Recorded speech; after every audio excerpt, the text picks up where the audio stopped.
Buenas tardes, jóvenes. ¿Me escuchan? ¿Ven mi presentación? Buenas tardes, doctor. Sí, doctor, buenas tardes. ¿Qué tal, Darinka? Buenas tardes. Buenas tardes, doctor.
Bien, chicos, vamos empezando.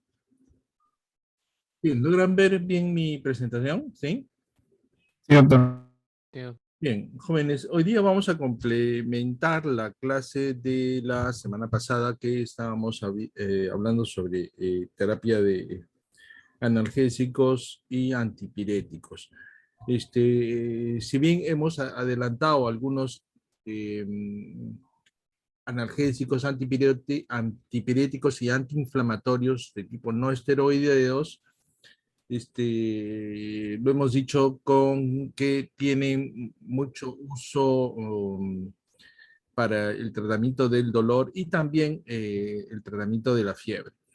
Eh, Después les decía de que lo primero que tienen que aprender es fluidoterapia, ¿no?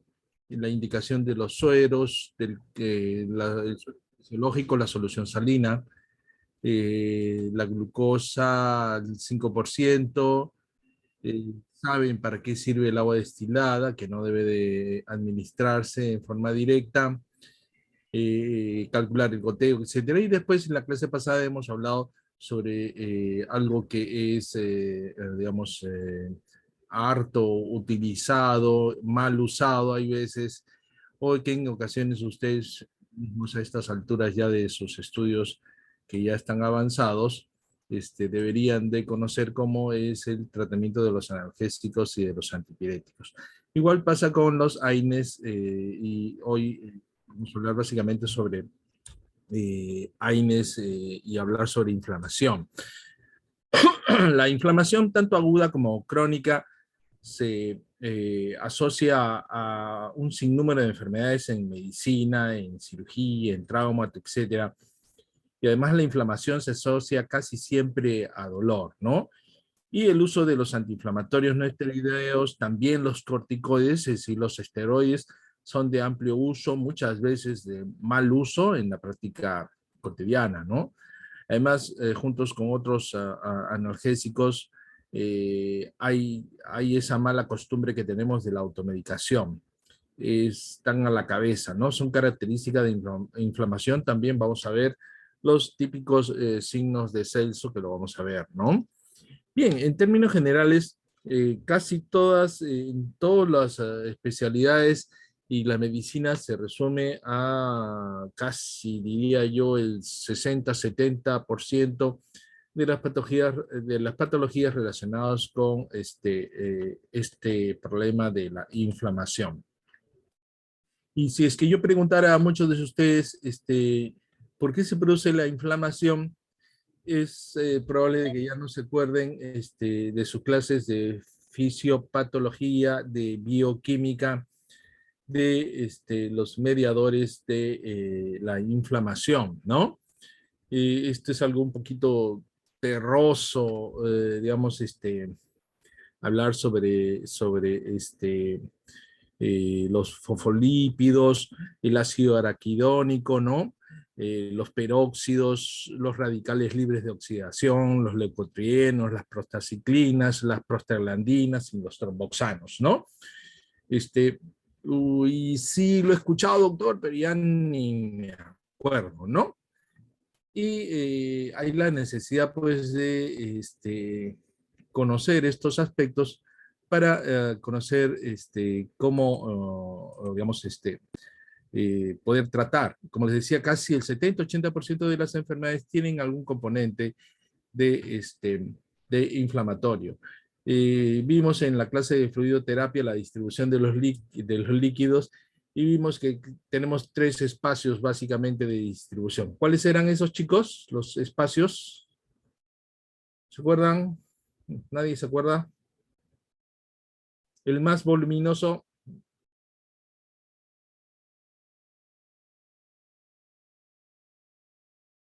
¿Están ahí? ¿No están ahí? El intracelular. El intracelular, ¿no? Después tenemos el intracelular, tenemos el vascular y el intersticial, ¿no es cierto? ¿De acuerdo? Entonces, hay la necesidad de repasar. Eso es pregunta de examen, ¿de acuerdo? También, algo que se asocia mucho al uso de los antiinflamatorios es las nefropatías, ¿no? Debido al amplio uso que tienen los antiinflamatorios no esteroideos, están dentro de, de las etiologías. Miren acá, en etiología de la nefropatía intersticial aguda, fármacos, el mayor del 75%, y dentro de ellos los antiinflamatorios no esteroideos, junto con los antibióticos que vamos a verlos después, ¿de acuerdo? Entonces, entre los antibióticos y los antiinflamatorios casi están la mayor cantidad de nefropatías intersticiales agudas, debido al uso básicamente de estos medicamentos. El primer grupo de medicamentos usados en automedicación están los antigripales, los analgésicos, y dentro de los analgésicos los AINES también, ¿de acuerdo? Miren cómo en lo que se utiliza en millones de euros, ¿no?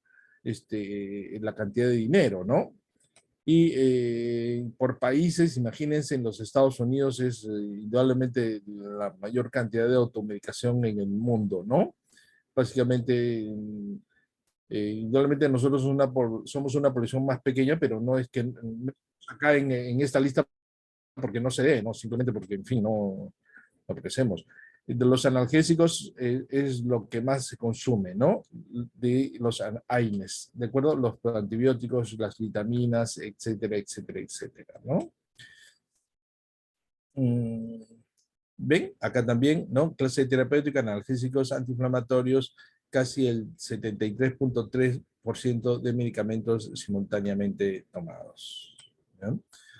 Ahora, recordemos también que lo que hemos mencionado, las células que intervienen en la inflamación pueden ser de la inmunidad innata, los neutrófilos, los macrófagos, los mastocitos, las células dendríticas a nivel del epitelio, lo cual se ve involucrado y aumenta la permeabilidad, ¿no? Las células epiteliales son las primeras que detectan el daño, ¿no? Y debido a sus receptores de conocimiento de patrones. Y dentro de los mediadores de origen celular destacan la histamina principalmente, la serotonina, la heparina, después tenemos las prostaglandinas, E2, el leucotrieno B4 y el factor activador plaquetario o PAF. Todos estos son mediadores tanto celulares como mediadores de tipos, digamos, de proteínas, ¿de acuerdo? Entonces, nuevamente acá dentro tenemos los niveles celulares y los factores que son proteínas plasmáticas. Los mediadores que son secretados por los gránulos intracelulares, y tanto la histamina, las serotoninas, las enzimas lisosomales, ¿no? Y dentro de sustancias, las prostaglandinas, los leucotrienos, los factores activadores de plaquetas, diversas especies de oxígeno activado, dentro de ellos los radicales libres de oxidación, el óxido nítrico y las citoquinas, ¿de acuerdo? Y el sistema de las quininas, las bradiquininas y los factores de coagulación como el sistema de fibrinólisis. Todos estos son mediadores de inflamación que probablemente ya no se acuerden, pero lo deben de haber llevado en sus cursos de bioquímica, ¿de acuerdo? Recordemos de que los procesos inflamatorios ante una lesión, ¿no? Se activan estos mediadores, ¿no? Y entonces hay migración celular de los neutrófilos hacia la zona. Los mastocitos y las plaquetas son los primeros en activarse, ¿no? Para ir a cerrar, digamos, esa lesión, ¿no? Parar el sangrado, etcétera, ¿no?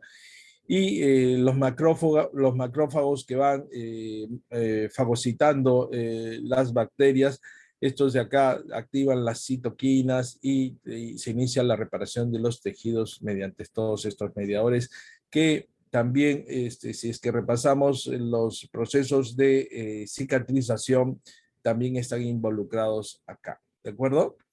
Dentro de la fisiopatología de la inflamación, ante un daño tisular, perdón, de tejidos, hay básicamente pérdida de la función, que es parte de los signos inflamatorios y va a un proceso de recuperación. Lo primero que hay es una vasoconstricción, ¿no? Eso produce isquemia, lo que da palidez.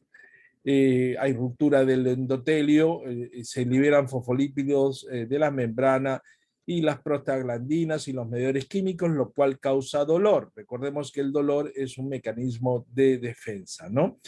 Después de la vasoconstricción inicial que produce isquemia y palidez, después pasa a un proceso de vasodilatación con el cual lo que procura es que llegue en mayor cantidad de células. Esa vasodilatación produce hiperemia, lo que produce calor, ¿no? La presión hidrostática produce congestión, lo que causa rubor y aumento de la permeabilidad celular, sobre todo también a nivel de líquido intersticial, lo cual causa edema y lo que da esa sensación de tumor, ¿no? Exudado, tumor. Entonces, recordemos, jóvenes, es aburrido, yo sé que es aburrido, ¿no? Para ustedes no les gustan los aspectos de bioquímica y fisiopatología, pero cada vez que ustedes van a utilizar un antiinflamatorio deberían de recordar que tiene acción sobre este nivel, ¿no? Y de alguna forma, cada vez que utilicen un analgésico antiinflamatorio, el 70-80% de su práctica médica gira alrededor de todos estos, digamos, estas sustancias. Recordemos los signos de inflamación: calor, ¿no? Caliente por la hiperemia, rubor, enrojecimiento por hiperemia, tumor, exudado de la hinchazón, dolor, presión y mediadores sobre terminaciones nerviosas, ¿no? Los nociceptores, y hay limitación funcional, todo por lo anterior, ¿no? Estos son los clásicos signos de Celso, los 4 primeros, y al cual Birkhoff agregó este quinto, que es la limitación funcional, ¿de acuerdo? Le llamó funcionaleza, ¿no? Pérdida de la función, ¿de acuerdo? Puede ser algo tan discreto como esto, puede ser algo tan evidente como estos signos inflamatorios, ¿no? ¿Quién puede negar que acá hay inflamación, ¿no? Sea cual sea la etiología. ¿Ya? Entonces, repasando todo lo que hemos dicho, ¿no? Los signos inflamatorios aparecen como consecuencia de la permeabilidad capilar vascular, es decir, primero un aumento de esa permeabilidad, aumento de la receptividad hística de los leucocitos, ¿no? Y fenómenos que dan lugar al cúmulo de células inflamatorias en el lugar de la lesión, lo que hemos visto en un gráfico anterior, ¿no? Y ya recordemos que las células que están involucradas son los leucocitos polimorfos nucleares, los neutrófilos, los macrófagos, y dentro de los mediadores de inflamación, los que tenemos primeramente afectados, las histaminas, las ciminas o quininas, ¿no? Dentro de ellas la bradiquinina, los neuropéptidos, sustancia P, las citoquinas, las interleuquinas y los derivados del ácido araquidónico, que son los eicosanoides. Nuevamente, jóvenes, control de la inflamación, primero la reacción tisular, y están involucrados las interleuquinas, ¿no? Y 10 sobre todo, ¿no? Y básicamente produce inhibición de esta interleuquina 10, con el cual hay cierto control de la inflamación, y con este factor de necrosis tumoral, ¿de acuerdo? Activación de la interleuquina 1, porque hay interleuquinas inflamatorias y las interleuquinas antiinflamatorias, ¿de acuerdo? Interleuquinas. Como les decía, siempre hay un daño tisular, ¿de acuerdo? Que son estos fosfolípidos de la membrana celular, y el tejido dañado, ¿no? Son activados por la fosfolipasa A2 y se genera ácido araquidónico.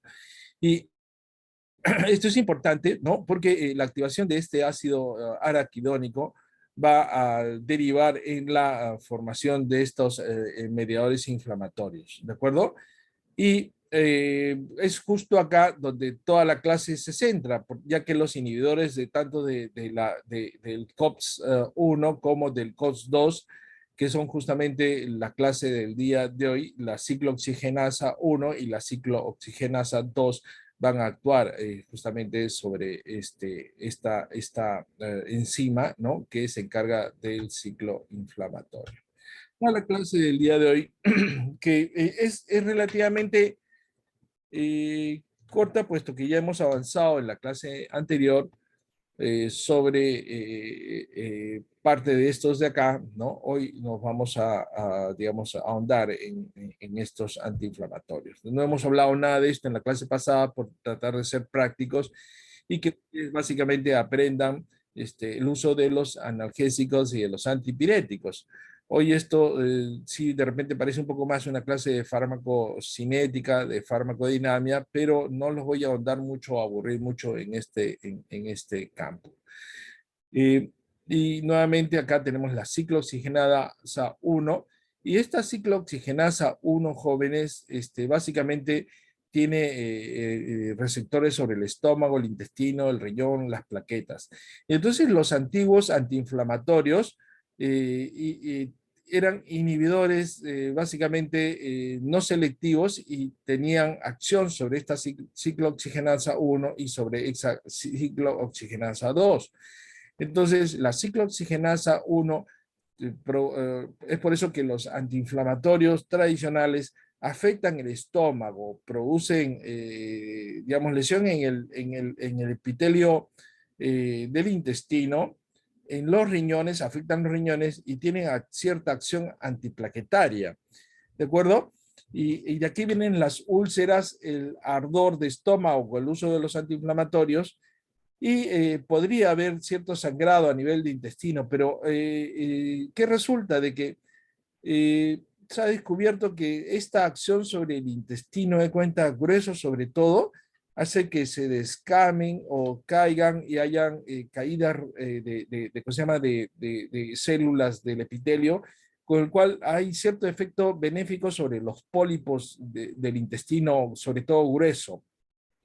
Esa es una acción indeseable que tiene un factor benéfico, llamémoslo así, ¿no? El riñón, ya hemos hablado de que están dentro de los principales medicamentos que causan daño renal, ¿ya? Lesión de nefropatía intersticial. Y esa acción antiplaquetaria que hay veces se quiere y hay veces no se quiere, ¿no? Recordemos cuál es el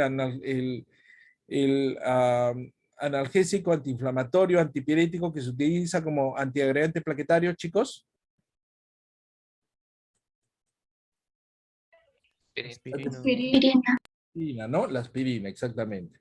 Les decía yo que tiene muy buena acción analgésica y muy buena acción antipirética, pero que hoy en día, bueno, no se utiliza mucho porque casi se reserva, digamos, como antiagregante plaquetario. Y cuando uno utiliza, puede tener cierta acción antiplaquetaria y promover el sangrado. Sí, una vez que uno toma una dosis de aspirina, ¿cuántos días permanece su efecto, chicos?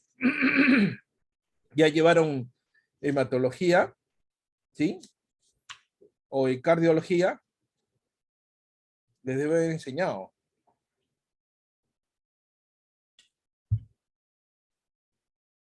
2, 3, 5 horas, un día, 2 días. ¿Nadie sabe?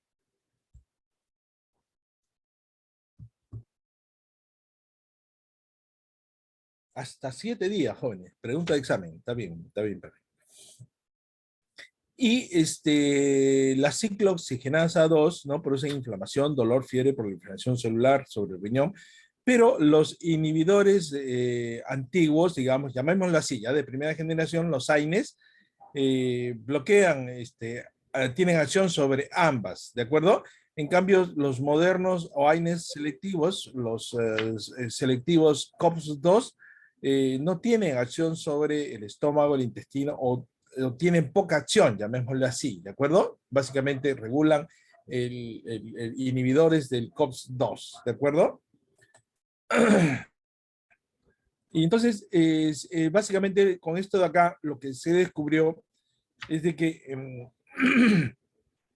la función que tiene el ácido araquidónico en la inflamación, básicamente concéntrense acá, que al actuar sobre la ciclooxigenasa se producen las prostaglandinas clásicas, el tromboxano y las prostaciclinas, y estos de acá básicamente son los que actúan a nivel inflamatorio, ¿no? Y al actuar sobre la lipoxigenasa se producen los leucotrienes, que son mediadores, ya hemos visto sobre la inflamación. Entonces, en resumen, básicamente, jóvenes, en resumen, la idea a la cual debemos de quedarnos es de que entre los antiinflamatorios esteroideos y no esteroideos, tenemos básicamente estos dos grupos, los antiinflamatorios no esteroideos y por otro lado los esteroideos o los glucocorticoides. Dentro de los más potentes están los glucocorticoides o esteroides, que son los corticoides, ¿de acuerdo? Estos son los antiinflamatorios más potentes. El problema radica en que tiene bastantes efectos colaterales y no los podríamos utilizar a muy largo plazo, sin por lo menos tener efectos colaterales. Ya han llevado reumatología, han llevado hematología, reumatología han llevado, chicos.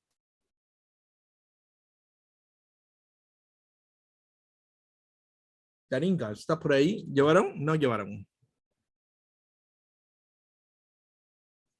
Clara, Caterín, no hay nadie, todo el Nada más, mundo. perdón, doctor, lo que pasa es que mi audio está mal y me demoro mucho activándolo. No hemos llevado reumato, estamos llevando lo que es medicina interna, el área de dermatología y ya entramos a infectología hoy día.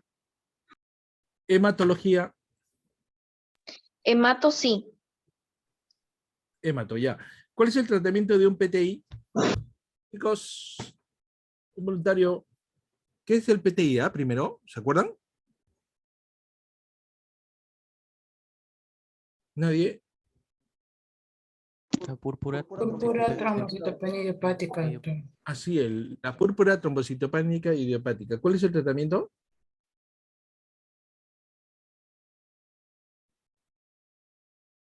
Primero se tratan los sintomáticos, ¿no? Es decir, cuando hay sangrado. Y el tratamiento es...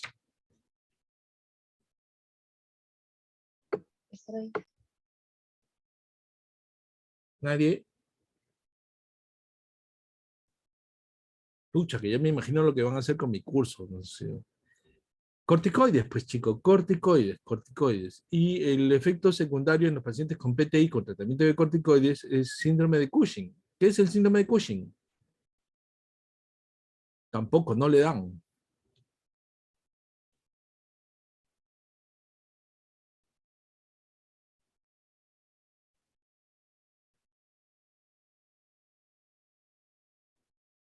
Cushing iatrogénico.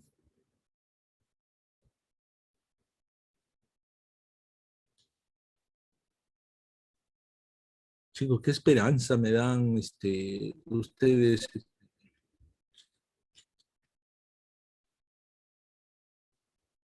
No hay nada, ni googlean. Si se demoran más de un minuto ya pueden googlear, pero nada. Todo el mundo está esperando que el otro responda.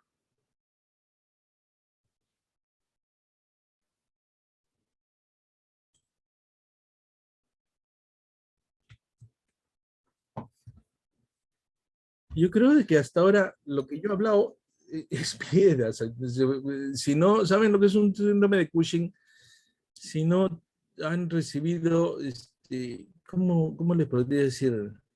¿Qué se van a acordar de bioquímica? Menos todavía, pues, ¿no? De los mediadores de inflamación. ¿Alguna vez han escuchado lo que son los radicales libres de oxidación? No. Nada, nunca tampoco. Las interleuquinas.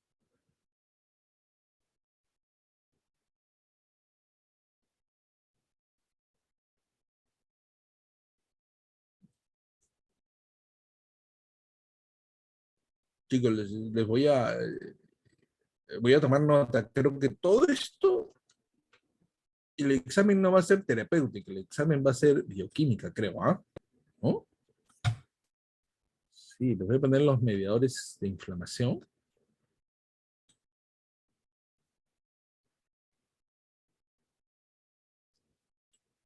Bueno, yo les decía de cierta forma, jóvenes, de que es un curso de terapéutica, ¿no? No es farmacología, no es mucha, pero ¿Cómo entender terapéutica si no se cuenta con una base, ¿no? Al final, yo les decía que la terapéutica es patear al arco, ¿no? Pero el gol se va construyendo, ¿no, chicos? Primero, ¿qué es lo que necesitan para meter gol? Llegar a cerca del arco. Y para llegar cerca del arco, ¿qué necesitan? Tener dominio de qué parte del campo.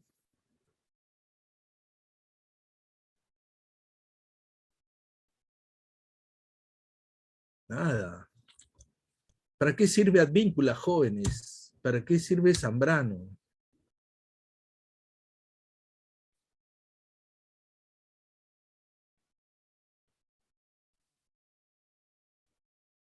Defensa. Defensa, pero y sí, defensa. Para defender el equipo. ¿Para qué? Jóvenes, ¿juegan ajedrez? ¿Quién juega ajedrez? Levante la mano.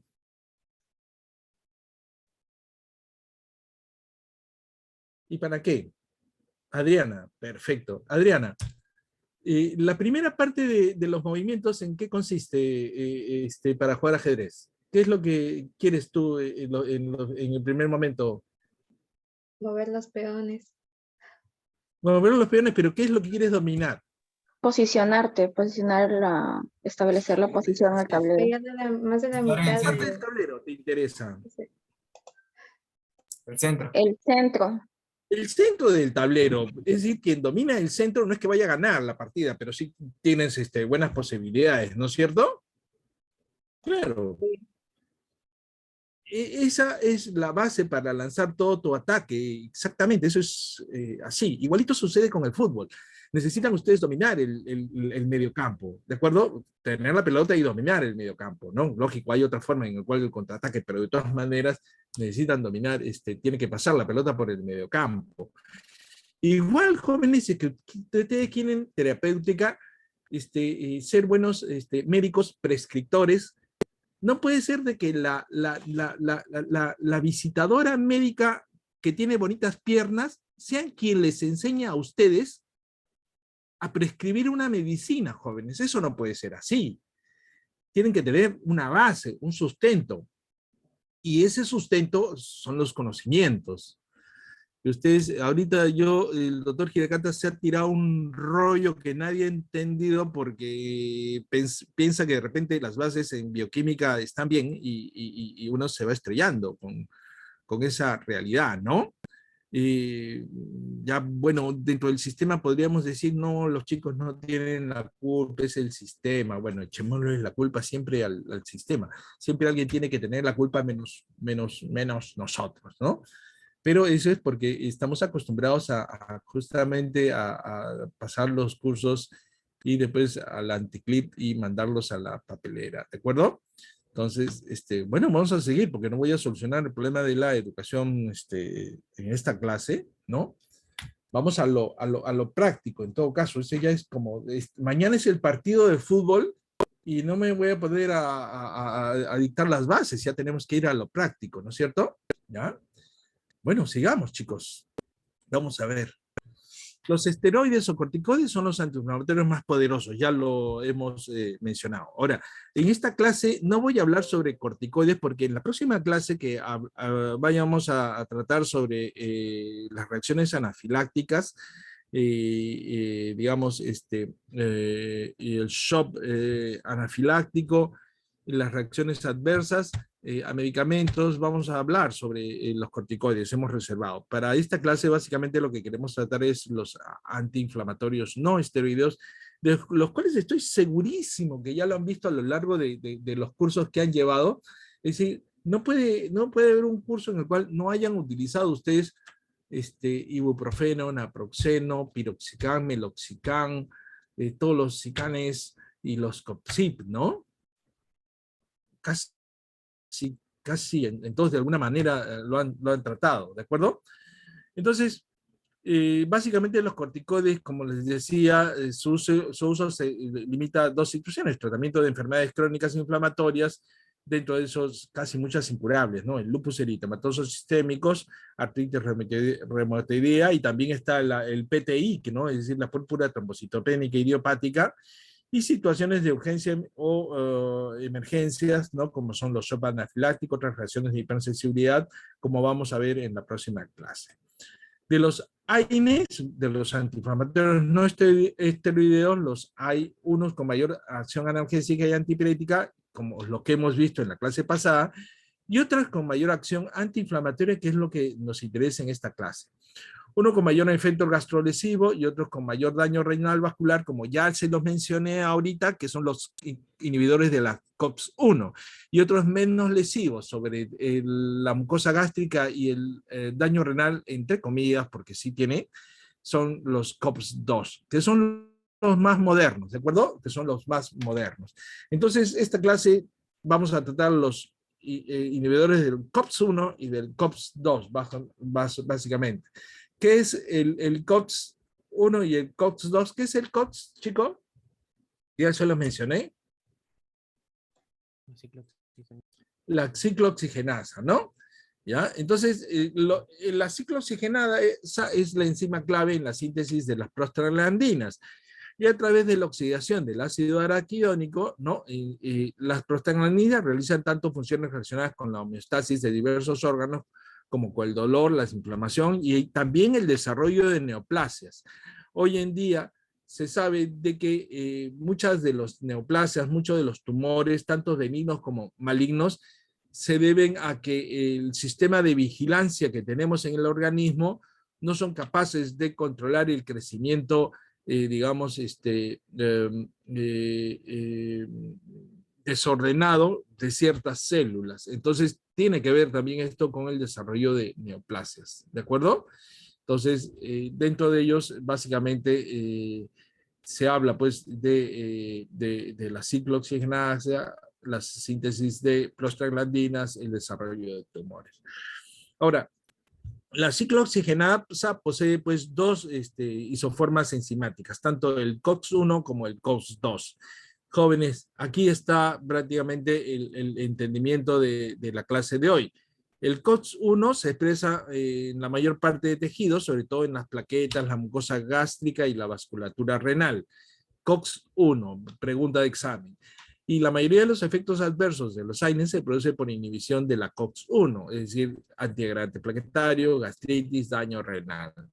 Este efecto indeseable, entre comillas, de ser antiagregante se utiliza justamente por ese factor cardioprotector en enfermedad coronaria, ¿no?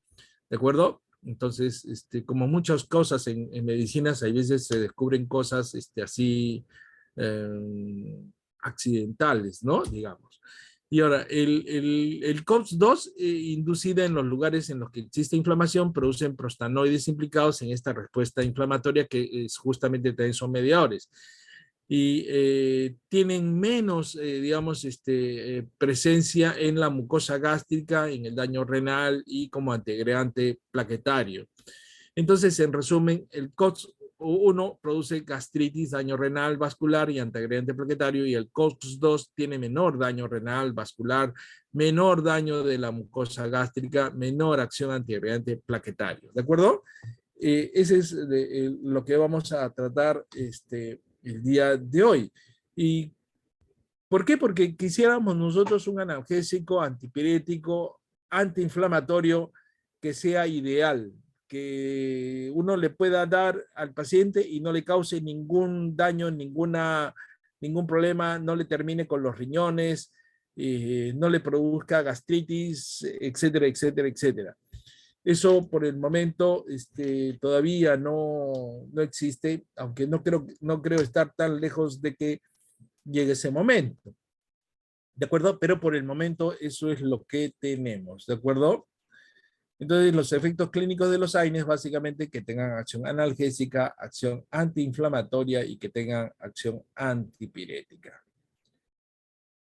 Yo creo que esta parte, por lo menos, que espero que sí ya me lo estén entendiendo, porque ya no es tan, digamos, ya dejamos la bioquímica un poco atrás, ¿no? Y vamos a las cuestiones más prácticas, ¿de acuerdo? Bien, dentro de ellos queremos algo que tenga acción analgésica, ¿no? Los mecanismos de acción y tienen efectos básicamente periféricos que se deben a iniciación de la síntesis de prostaglandinas en el lugar del dolor y la inflamación. En la clase pasada hablamos del tramadol. El tramadol es del grupo de los analgésicos ¿de qué tipo, jóvenes? ¿Se acuerdan de ¿Opioides? la opioides? Exactamente. Estos tienen básicamente acción central, ¿de acuerdo? No tienen ningún poder para la fiebre, el tramadol, ¿no? Y tampoco sobre la inflamación. Es un analgésico básicamente central. A diferencia del metamizol, del paracetamol, que sí son grupos de AINES débiles, digamos, ¿ya? AINES débiles. Tienen tanto acción central como periférica y la acción central da esa capacidad de ser antipirético, ¿de acuerdo? Entonces, si bien las prostaglandinas no causan dolor directamente, sensibilizan las terminaciones nociceptivas, de las cuales hemos hablado también cuando hemos hablado dolor, y otros mediadores inflamatorios, ¿no? Como son la bradiquinina, la histamina, la serotonina, ¿no? Entonces, tienen cierta acción. Y los AINES son más efectivos frente al dolor cuando existe un componente inflamatorio en el mismo. Es decir, vamos a necesitar, nos vamos a preguntar cuando vamos a tratar, ¿tengo dolor puro o tengo dolor asociado a inflamación? Si es que tienen dolor puro, ¿no?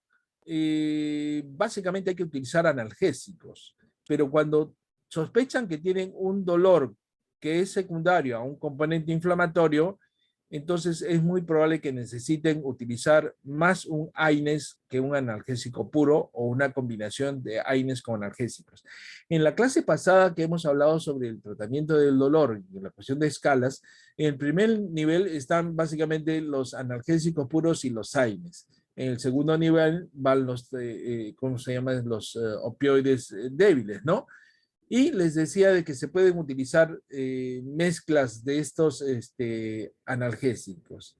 Pueden utilizar, les decía también, un analgésico con un AINES, un analgésico como el paracetamol, ¿de acuerdo? Asociado a un AINES.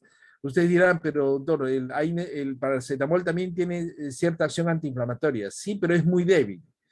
Desde el punto de vista práctico, podríamos catalogar al paracetamol casi como un analgésico más o menos puro, llamémosle así, ¿de acuerdo?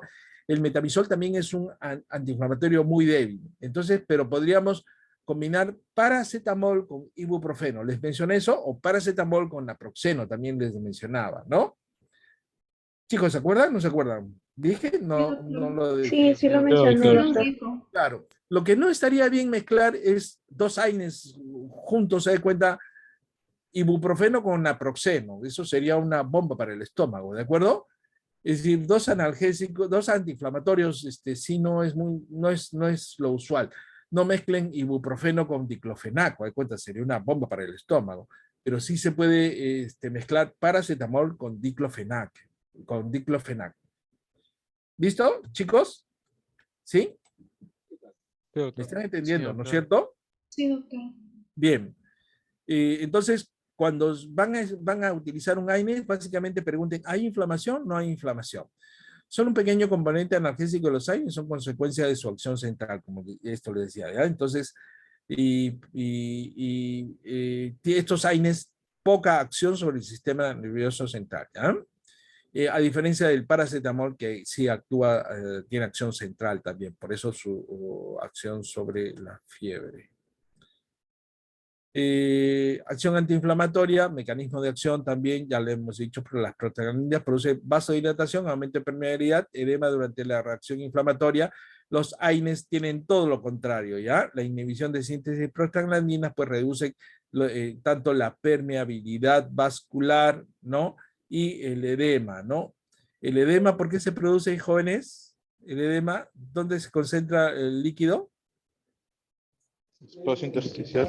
En el espacio Intersticial. intersticial, ¿no es cierto? ¿Ya? Entonces los AINES no inhiben todos los mediadores involucrados en la inflamación, como son las células inflamatorias.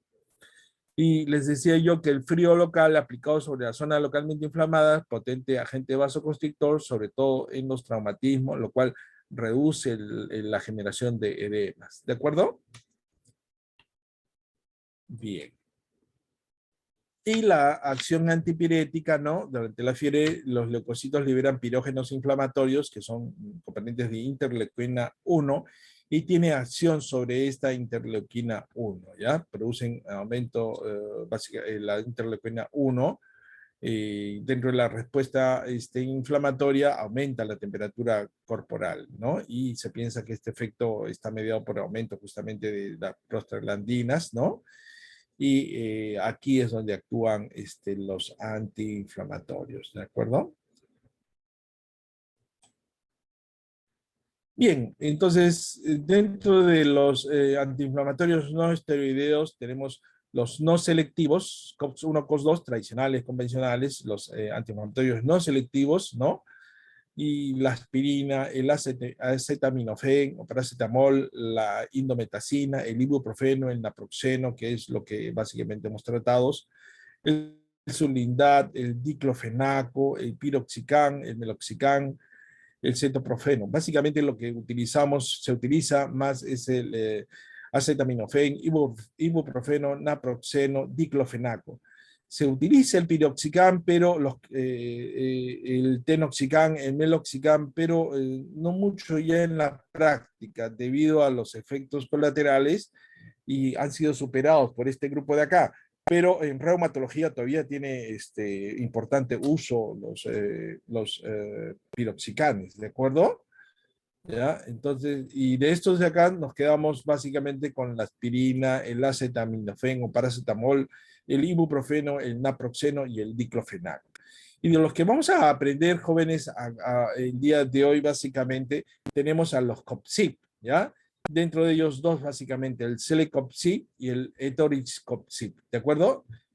El Celecoxib y el Etoricoxib, que son los selectivos COPS-2.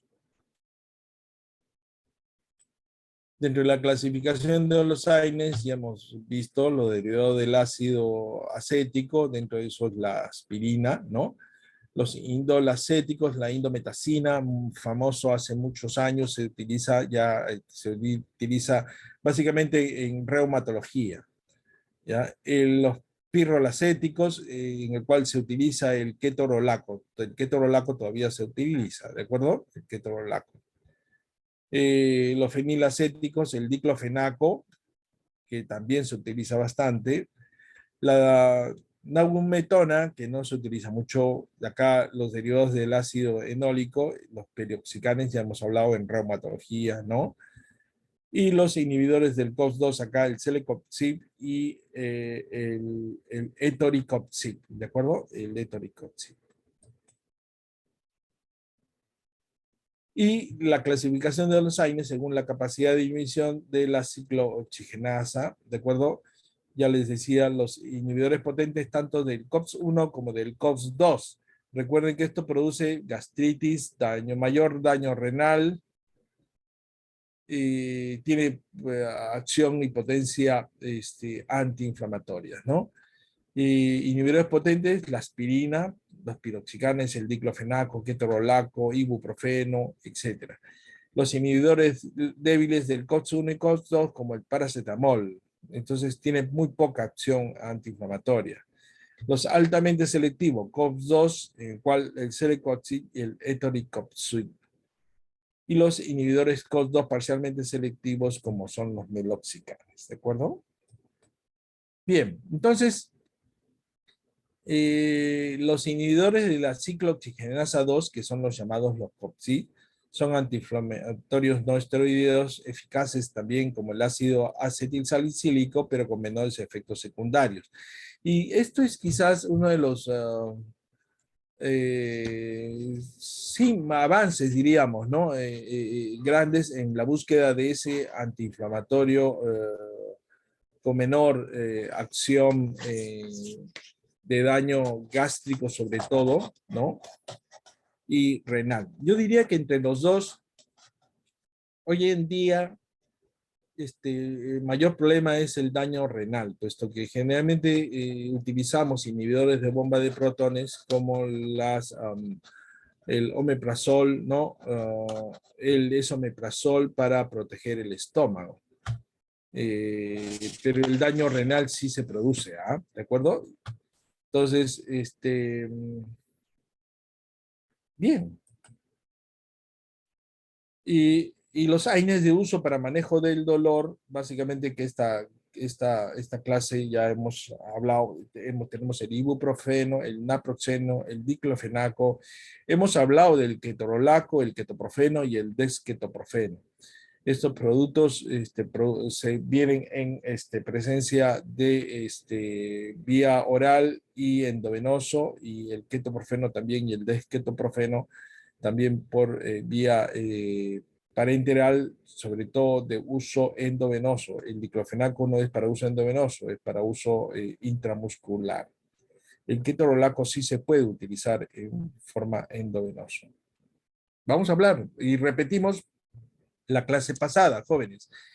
El ibuprofeno es un AINES con acción leve a moderada para cuadros de dolor con potencia similar a los salicilatos.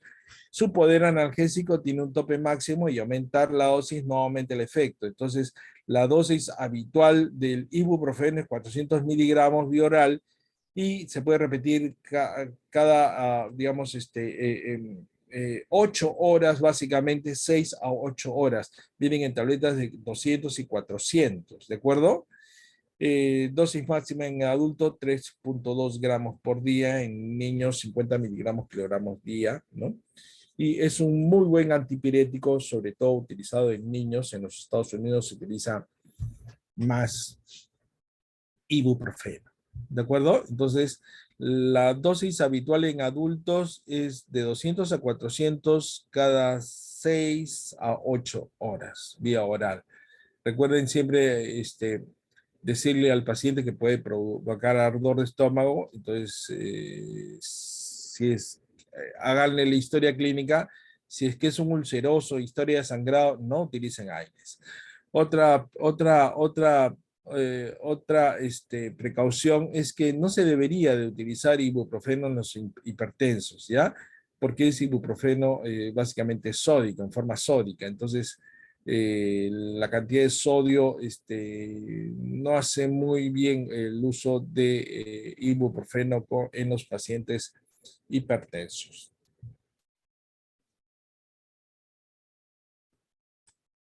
Bien, tenemos el naproxeno, que ya hemos hablado en la clase pasada, y dijeron de que se utiliza mucho también en el caso de los cólicos menstruales en las mujeres, ¿no? Tenemos tabletas de 275 y de 550, ¿ya? Y empleado también en el tratamiento del dolor leve a moderado, baja la fiebre, la inflamación, la rigidez provocada por afecciones como osteoartritis, artritis psoriásicas, espondilitis anquilosante, diversas lesiones, ¿no? Tendinitis, bursitis, tratamiento de la dismenorrea primaria, calambres menstruales, etcétera. El naproxeno es una buena opción. Tanto ibuprofeno como naproxeno están dentro de los junto con la aspirina, está dentro de del primer nivel para el tratamiento de muchas afecciones reumáticas, ¿de acuerdo? Sí, todavía creo que no llevan reumato, pero se utiliza ibuprofeno, naproxeno, etcétera, ¿de acuerdo? Y como les decía, disponibles en tabletas orales. Y naproxeno requiere normalmente dosis superiores a otros AINES, por eso vienen en presentaciones de 275 y 550, a diferencia del otro del ibuprofeno que viene de 200 y de 400, ¿ya? Se une muy bien a la albúmina y por lo tanto su vida media es más larga y se llega a 12 horas. El ibuprofeno se da normalmente cada 6 a 8 horas, el naproxeno es cada 12 horas, ¿de acuerdo? Pregunta de examen también, ¿no? Entonces, el ibuprofeno se da cada 6 a 8 horas y el naproxeno, chicos, cada 12 Cada horas, 12. ¿ya? Esto de acá recuerden que mientras más dosis, es más fácil que el paciente se olvide, ¿no? Mientras menos pastillas tiene que tomar el paciente, se va a acordar mejor, ¿de acuerdo? Entonces, ya el hecho de utilizar, si ustedes buscan un AINES, ¿no? Entre ibuprofeno y naproxeno, ¿cuál es la...? Ambas tienen buena potencia, pero la diferencia es que una se da cada 8 horas y el otro cada 12 horas, ¿de acuerdo? Bien, hasta ahí creo que bien. Hablamos algo sobre el diclofenaco, ¿no? En la clase pasada, que es un muy buen analgésico, sobre todo si utiliza con metamizol. Repitiendo nuevamente, diclofenaco es un antiinflamatorio que posee actividades analgésicas, antipiréticas, indicado por vía oral intramuscular para el tratamiento de enfermedades reumáticas agudas. Les decía que no se debe aplicar diclofenaco endovenoso, ¿de acuerdo, chicos? Pregunta examen, ¿les parece? ¿No? ¿Sí? Intramuscular, doctor. Intramuscular, ¿de acuerdo? ¿Ampollas de cuánto viene? Les dije. Se olvidan rápido ustedes. 75 75 miligramos. 5 miligramos, sí. Y tiene muchos usos el diclofenaco. Yo creo que todavía sigue siendo de mucha utilidad. Pero el diclofenaco también es de los pacientes que hay que preguntar, jóvenes que tienen úlcera péptica o antecedentes sangrados, tampoco utilicen diclofenaco. No es una muy buena idea. Yo he tenido pacientes que he usado diclofenaco y aún con inhibidores de bomba de protones y aún con esa de ahí me he hecho sangrado. Así que, verdad que sí le tengo miedo. Hay que básicamente hacer una historia clínica. Recuerden, ulcerosos, antecedentes de sangrados, no utilicen diclofenaco. Ya está asociado mucho sangrado. Y sin embargo, miren la utilidad que tiene, ¿no? El cólico renal y biliar, excelente. Migraña aguda, profilaxis para el dolor postoperatorio y dismenorrea, es decir, tiene muchos usos, pero sin embargo hay que tener cuidado con este antecedente de sangrado. Como les decía, vienen en tabletas de 50 y 100 miligramos y ampollas de 75. La dosis máxima diaria, 150 miligramos. ¿Ya? 150. El ketorolaco, ¿no? También llamado trometamida, ketorolaco, es un antiinflamatorio no esteroidea, ¿no? De las familias de los derivados heterocíclicos del ácido acético, muy similar a la aspirina, ¿no? Y se utiliza como analgésico, antipirético y antiinflamatorio, ¿de acuerdo?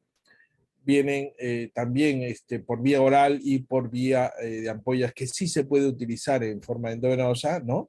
Es el primer AINE para uso endovenoso y actúa inhibiendo la síntesis de prostaglandinas. Algo que yo quiero que aprendan, que se acuerden, que el diclofenaco no debe aplicarse por vía endovenosa y el primer anti-AINES por uso endovenoso fue el ketorolaco, que vienen en tabletas de 10 miligramos y en ampollas de 30 y 60, ¿de acuerdo? Esto sí, no sé por qué, pero me provoca siempre preguntar en los exámenes.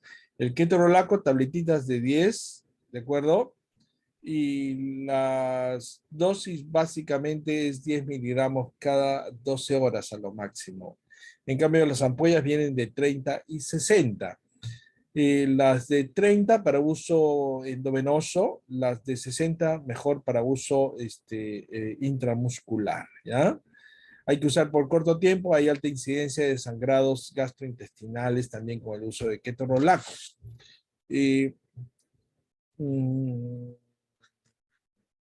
Debido a que han aparecido nuevos AINES de uso endovenoso, es de que estamos dejando de utilizar ketorolaco, pero todavía hay presencia de este ketorolaco en el mercado. Es bueno, ¿no? Es bueno, ¿de acuerdo? Pero ha sido superado por otros, ¿ya? Pero de todas maneras es muy probable que las emergencias de los hospitales todavía tengan. Del ketoprofeno, jóvenes, les hablé la clase pasada, que es un excelente analgésico, es un antiinflamatorio, no esteroideo, potente actividad analgésica, y se utiliza en tratamiento de enfermedades reumáticas, traumatológicas, procesos inflamatorios, tanto puede administrarse por vía oral o parenteral, ¿no? Y el ketoprofeno es un derivado también del ácido fenilpropanoico. Vienen en cápsulas de 100, ampollas de 100 para uso intramuscular cada 12 horas. Ya ha aparecido Profenit para uso de endovenoso. Hoy ya también hay ketoprofeno que no es Profenit, que es básico para uso ya endovenoso. Entonces, cuando ustedes quieran utilizar ketoprofeno endovenoso, simplemente lo colocan en su receta, ¿ya? Ketoprofeno EB, 100 miligramos, y la dosis es cada 12 horas. Yo combino, hoy en día, el de ketoprofeno es mejor, pero es más caro, el que vamos a ver después.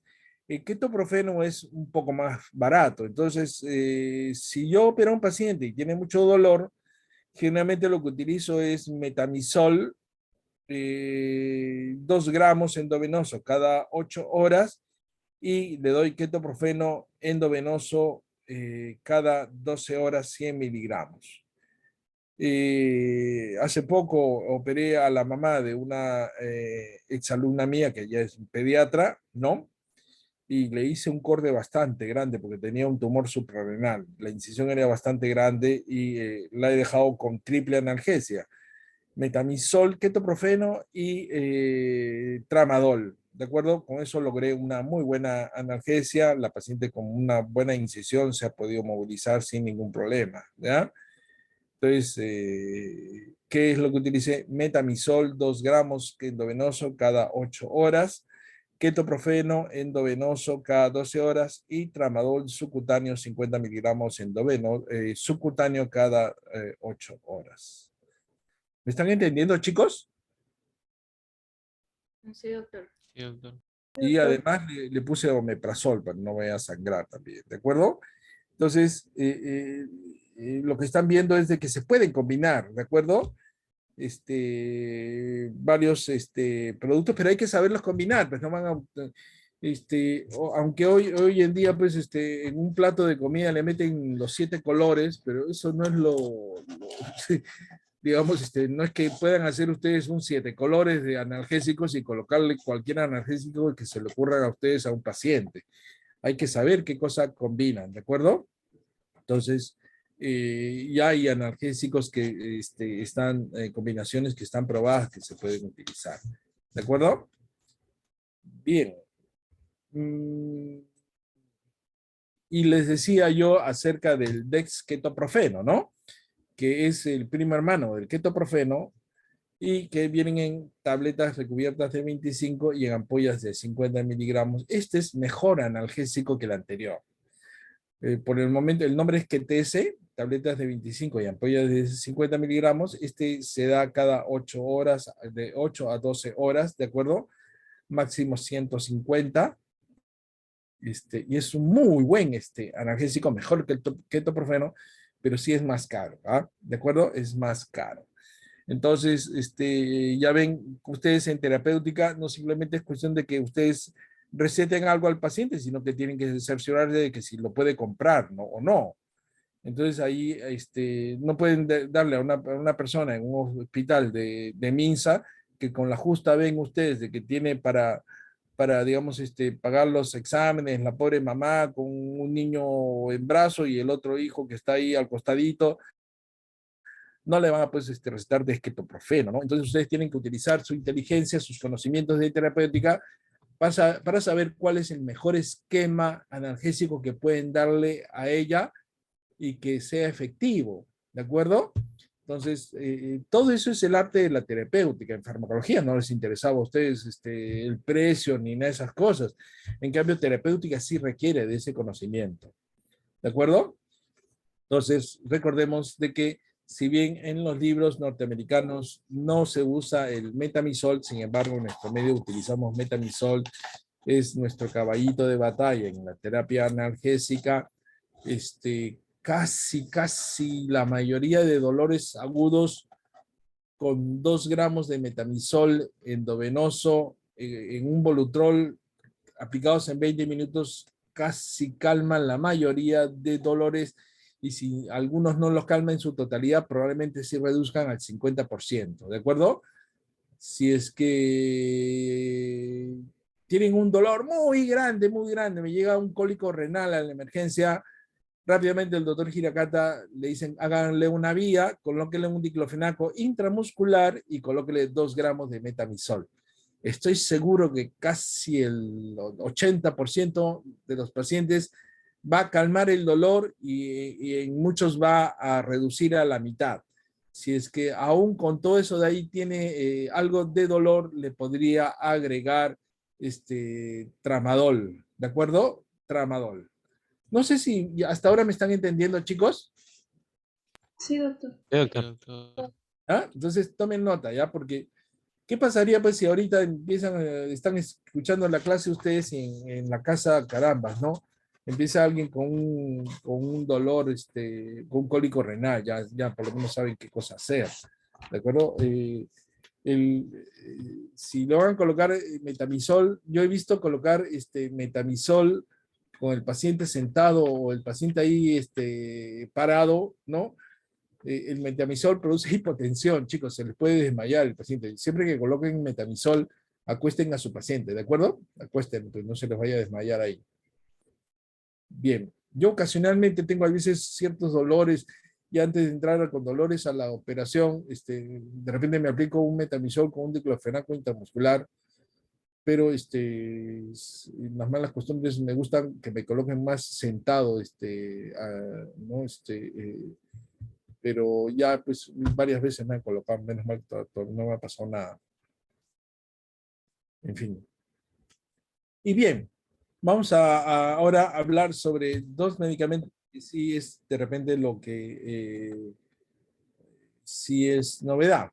Novedad para la clase, ¿no? Porque ya lo hemos mencionado. Y uno es el Celecoxib, y esto ya son los inhibidores selectivos de la ciclooxigenasa 2, ¿de acuerdo? Es decir, estos tienen menos acción lesiva sobre la mucosa del estómago. En teoría, menos daños sobre el riñón y menos, ¿cómo se llama? Acción antiplaquetaria. ¿De acuerdo? Pero no es que no tengan, tienen menor. Y sin embargo, a todos estos COPSIB, a estos COPSIB, se les ha asociado a que tienen un efecto secundario aumentando el riesgo de sufrir episodios vasculares como infartos de miocardio o accidentes cerebrovasculares y también causa muertes súbitas relacionadas a estos eventos, ¿de acuerdo? En toda la literatura, muchos de estos COPSIB han sido retirados del mercado porque aumentan el porcentaje de muertes, sobre todo con episodios cardiovasculares, con infarto, etcétera, ¿ya? Y eleva un 81% el riesgo de padecer problemas gastrointestinales, perforaciones, obstrucciones y hemorragias, y algo que es común a todos los AINES. Entonces usted dirá, doctor Hiracata, entonces, ¿qué sentido tiene utilizar los COPSIB si es que también tienen relación con esto? Y además hay aumento de muertes por sufrir efectos vasculares.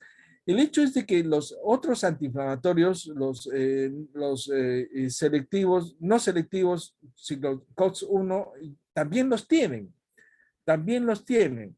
La pregunta es si es que esto estadísticamente es significativo y que resulta de que, al menos con el largo tiempo que tiene utilizándose estos productos en el mercado, yo acá en el Perú no he notado ningún episodio en relación a esto de acá, ¿de acuerdo? Entonces, por alguna razón, igual que el uso de metamizol, estos eventos no lo vemos nosotros acá en nuestro medio, ¿de acuerdo? Entonces, el Celecoxib en la práctica se indica el Celecoxib para pacientes que requieren alivio regular y a largo plazo del dolor. Todos los AINES anteriores básicamente son para uso de dolores agudos. No se debe de utilizar ibuprofeno para un largo plazo, ni el naproxeno para un largo plazo, porque sí hay mayor riesgo de gastrolesividad y de mayor daño renal. Pero existen, pues, ¿qué resulta? Que existen enfermedades que tenemos que utilizar por muy largo plazo. Entonces ahí es donde tenemos que sopesar el riesgo, en la balanza, el riesgo versus el beneficio, ¿de acuerdo? Entonces es allí donde sí, como les decía, en reumatología todavía se utiliza ibuprofeno y naproxeno, como que aspirina también en el uso de enfermedades crónicas. Pero en términos generales, en el manejo del médico general, en caso mío, utilizamos esos que hemos hablado anteriormente para episodios agudos. ¿De acuerdo, chicos? En cambio, tanto el celecoxib, ¿no? Como el etoricoxib que vamos a hablar, ya no se utilizan tanto para el tratamiento del dolor agudo, puesto que para el dolor agudo tenemos digamos, otros productos. Entonces, aquí deben de considerar utilizar esto ya para problemas básicamente de tipo más crónicos, ¿de acuerdo? Problemas osteoarticulares, sobre todo crónicos. Para esto sí está utilizado para problemas reumáticos, etcétera, ¿ya? Aunque tiene muy buena acción analgésica y si es que ustedes van a utilizarlo para el dolor agudo, debe de ser, como en otros AINES, también por un corto plazo. ¿Cuánto es ese corto plazo? Igual, el paracetamol deben de utilizarlo máximo ¿cuántos días? Se los dije. ¿Qué produce el paracetamol? Daño hepático. Daño hepático, bien Alejandra.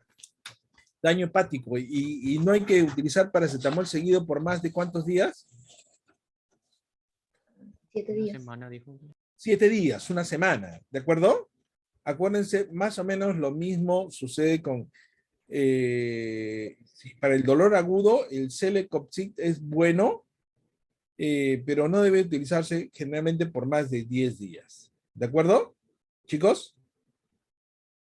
¿Ya? Para los problemas. Doctor, Sí. por más de 7 días el celecoxib, ¿no? ¿O se refiere al No, de paracetamol? 7 a 10 días. El celecoxib lo pueden utilizar un poquito más, pero tampoco, de preferencia no más de 10 días. Si es que un dolor dura más de 10 días, jóvenes, en caso de ustedes, se dan cuenta, ¿no? En casa, sus papás supongo que tienen alrededor de los 50 años, chicos. Alejandra, tu papá, tu mamá, ¿cuántos años tienen más o menos? Bueno, mi papi tiene 64. Ya, entonces algo le duele, ¿no es cierto? Sí. ¿Qué le duele? La cintura, algo le duele, Sí, le suele doler la cintura porque para sentado trabajando en su escritorio. ¿no? Entonces, si tú quieres darle algo que no le dañe mucho su estómago, sí una opción es el celecoxib o el etoricoxib. Pero cuando tenga sus episodios agudos, tú le puedes dar un celecoxib, pero más o menos por unos 10 días. Si es que esto de acá le calma bien, si no le calma mucho, le agregas un paracetamol cada 8 horas y ves qué tal le va, ¿de acuerdo? Con eso generalmente suele aliviarle el dolor, pero una vez que ya pasó los 7 días ya le suspendes, ¿de acuerdo? Si es que le sigue doliendo en forma reiterativa, ya es mejor que consulte a un médico para que vea por qué razón es el dolor de cintura. ¿De acuerdo? ¿Estamos de acuerdo, chicos? No sé si es que me entendieron. Sí, doctor, gracias. Sí, doctor. Claro, porque en la práctica uno diría, no, todos los dolores hay que mandarlo al especialista. En la práctica, créanme de que nadie hace eso, ¿ah? La mayor de las veces se automedican. Y antes de que se automediquen, ustedes como médicos generales, díganle, bueno, al señor, bueno, esto de acá vamos a intentar calmarlo, le voy a dar un tratamiento y por unos 7 a 10 días. Si es que continúa y se repite, ya es mejor que lo vea un especialista. ¿Estamos de acuerdo, chicos? Esto es como se hace la terapéutica, ¿de acuerdo? Entonces, en casa hay muchas cosas que pueden hacer ustedes. Entonces, el celecoxib vienen en cápsulas de 200 miligramos. No hay celecoxib por vía parenteral, ¿de acuerdo? Ningún coxib todavía. Entonces, vienen en cápsulas de 200 miligramos. Y generalmente la dosis habitual es 200 miligramos una vez al día o 400 miligramos al día, es decir, 200 miligramos mañana y noche. En el tratamiento agudo utilicen 200 miligramos mañana y noche. Cuando calmen el dolor, reduzcan a una toma diaria 200 miligramos una vez al día, habitualmente con los alimentos. ¿Se entendió, chicos? Sí, doctor. Sí, doctor, ¿puede volver a explicar, disculpe, lo del agudo? El dolor, si el dolor es agudo, ¿de acuerdo? Utilicen 200 miligramos de Celecoxib mañana y noche, por los primeros 2-3 días. Una vez que ya logran ustedes disminuir el dolor, bajan la dosis a 200 miligramos una vez al día. ¿Por cuántos días en total? Por 7 a 10 días. ¿De acuerdo? Sí, doctor, gracias. ¿Ya? Perfecto. Bien. Dolor agudo de tipo básicamente reumático, ¿ah? ¿De acuerdo? Porque no van a utilizar pues, un dolor agudo. Si uno recibe un traumatismo, un golpe, el Celecoxib no es la primera opción. Si es un dolor, un traumatismo agudo, entonces uno tiene que utilizar un analgésico con un AINES por vía parenteral. Ejemplos, ya les dije el ejemplo del metamizol con el diclofenac. ¿De acuerdo? Un dolor traumático. ¿Sí? Chicos, ¿me entienden? Sí, doctor. Si reciben un codazo en la cara, una bolsa de hielo, diclofenaco intramuscular y si hay dolor además, metamizol endovenoso o intramuscular. Y ese es el tratamiento, ¿de acuerdo? Eso es recontra agudo. Pero si el dolor no es no traumático, ¿no? Y lo que poníamos como ejemplo, el dolor de cintura, ¿no? O espalda, cosas así, entonces ese es un dolor no traumático. Entonces aquí puede tener cabida el Celecoxib. Hay que hacer historia clínica porque de repente también utilizando un relajante muscular o un sedante puede aliviar. Muchos de los dolores de cintura son tensionales, ¿ah? ¿De acuerdo? Tienen preocupaciones, no duermen bien, etcétera. Entonces pueden utilizar un AINES asociado a un ansiolítico, un sedante, pueden utilizar alprazolam, clonazepam, etcétera, etcétera, etcétera. ¿De acuerdo? Tenemos el Celebrex y el Caditar. Este es más caro, el de Pfizer, el Caditar. Es un poco más cómodo, pero hay también en presentaciones de genéricos, ¿de acuerdo? Que cuesta más o menos 2-3 soles un blister de 10, así que pueden también, es un medicamento relativamente económico si es que utilizan el genérico. Por otro lado, aparte del Celecoxib, tenemos, hay ciertas indicaciones, ¿no? Como les decía, osteoartritis, dismenorreas, artritis reumatoides, ¿no? Reduce el número de pólipos en el colon, sobre todo en pacientes con poliposis adenomatosa hereditaria. Les decía yo que los AINES han demostrado en algunos trabajos reducir la presencia de cáncer en el tubo digestivo. ¿Por qué? Porque las lesiones cancerosas en el colon muchas veces parten de pólipos y al disminuir el número de pólipos podrían tener cierta acción disminuyendo la cantidad de cáncer de colon. Pero eso acá es todavía, eso falta, ¿cómo se llama? Corroborar por análisis más extensos, ¿no?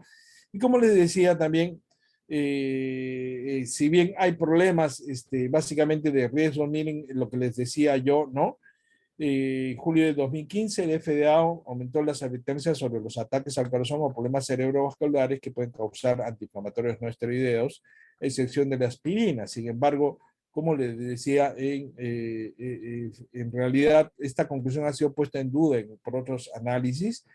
Yo nunca he visto al menos un infarto precipitado por esto, ¿no? Claro, yo no soy cardiólogo, no tengo por qué verlos, pero no es algo que impida su adecuado uso, sobre todo.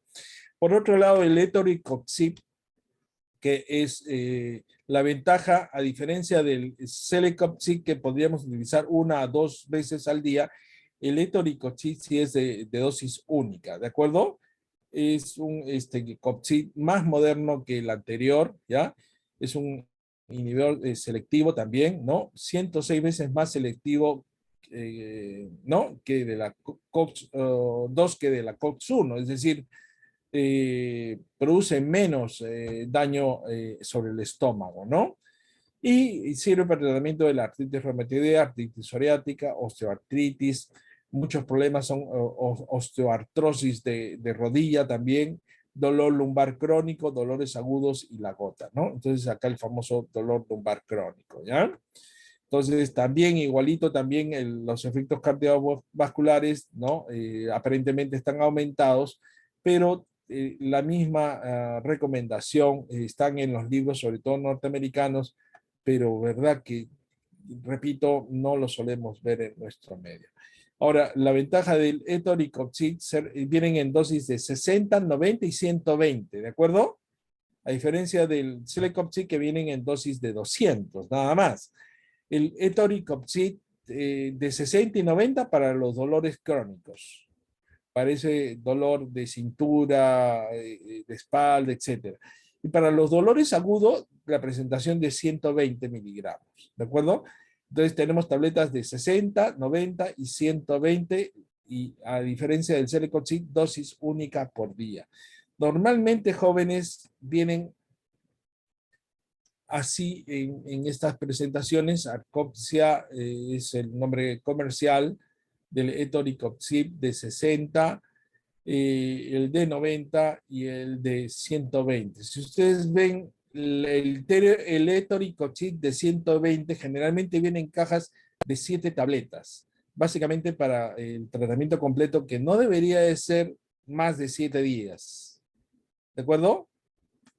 Dosis más bajas se pueden utilizar para dolores crónicos, por eso vienen en presentaciones de 28 y de 14. También vienen sueltas, por supuesto, ¿no? Pero acuérdense de esto. ¿Y qué es lo que los médicos generales vamos a utilizar por lo general para tratar dolores agudos? Entonces, el etoricoxib. ¿De acuerdo? ¿Quién me dijo que su papá tenía, por ejemplo, dolor de cintura? ¿No?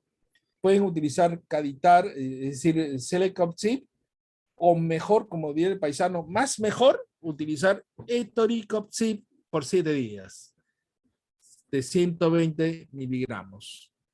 ¿De acuerdo? Alejandra, creo, ¿no? Sí, doctor. Alejandra, ¿no? Entonces, Sí. ¿no sufre de úlceras tu papá? No, ¿no? Ni No. gastritis. Perfecto. Entonces, más mejor utilizas etoricoxib de 120 por 7 días, nada más. ¿De acuerdo? ¿Ya? Estoy seguro de que le va a ir bien, es un muy buen producto. Ahora, para uso más crónico, como decía, para uso más crónico, utilicen el de 60, ¿de acuerdo? Esto sí pueden utilizarlo, viene en caja de 28 comprimidos para prácticamente un mes de tratamiento. Produce menos daño renal, produce menos efecto de gastritis, etcétera, etcétera. Por eso está la presentación para uso un poco más prolongado. ¿De acuerdo? ¿Entendiste, no es cierto? Sí, doctor. Sí. Y también lo que habíamos dicho, 106 veces más selectivo de ciclooxigenasa 2 que la de ciclooxigenasa 1, ¿no? ¿Ya? Bien, en términos generales, y produce menos lesión gastrolesiva. Bien, chicos, en resumen, esta clase, un recordar de los antiinflamatorios selectivos y no selectivos, ¿no? Entre los, básicamente, los anteriores tenemos lo que hemos hablado sobre el ibuprofeno, que es un excelente antiinflamatorio, ¿no? Tiene acción antiagregante, es gastrolesivo, igual que el naproxeno. Se debe utilizar cuando hay dolor asociado a inflamación. Cuando tienen dolor no asociado a inflamación, utilicen mejor paracetamol, ¿de acuerdo? De todos, existen un montón de antiinflamatorios en el mercado, pero muchos ya se dejan de utilizar por el médico general y son utilizados más por los reumatólogos, como son los piroxicanes, ¿de acuerdo? Los piroxicanes y los meloxicanes. El meloxicam y el tenoxicam tienen muy buena acción, pero para uso crónico, básicamente en reumatología. Y en medicina general sí se están utilizando mucho el celecoxib y el etoricoxib, que son los selectivos de ciclooxigenasa 2. Bien, jóvenes, ¿alguna pregunta? Ya con esto de acá, el tratamiento del dolor, la fiebre y la inflamación, básicamente, bueno, ya hemos tratado. ¿Preguntas?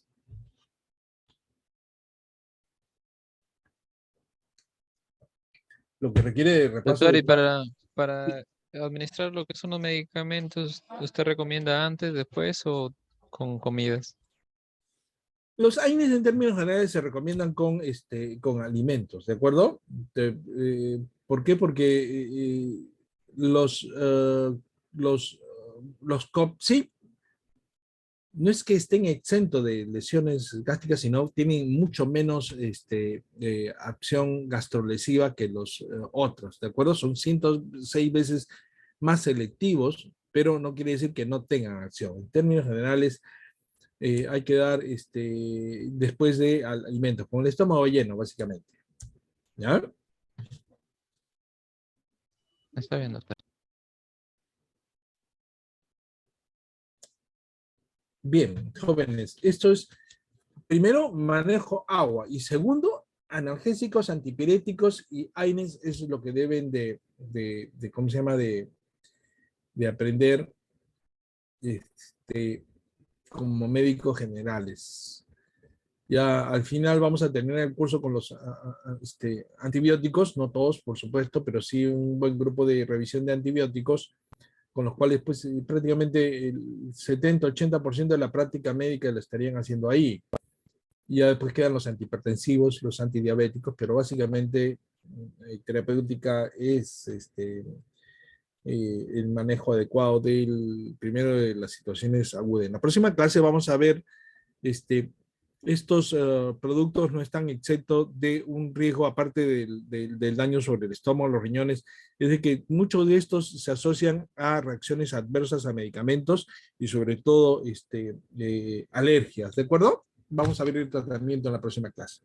Ok, chicos, si no hay más preguntas, vamos a revisar el chat. En caso de migraña crónica, ¿no? En caso de migraña crónica, alguien hizo esta pregunta y ahí nos podría ayudar el dolor producido por los calambres musculares en una persona. No, los calambres musculares es mucho más probable de que tengan se relaciones con problemas de electrolitos, deshidratación, etcétera, etcétera, ¿de acuerdo? Y los calambres también hay que evaluarlos por el neurólogo. Y en el caso de migraña crónica, generalmente no se utiliza etoricoxib. La migraña generalmente se trata en los episodios agudos. Y generalmente en los episodios agudos hay que utilizar analgésicos puros. La migraña es un dolor de tipo básicamente vascular, ¿de acuerdo? Tiene mucho que ver con la cuestión tensional. No se suele utilizar etoricoxib como tratamiento al menos de la migraña. ¿Ya?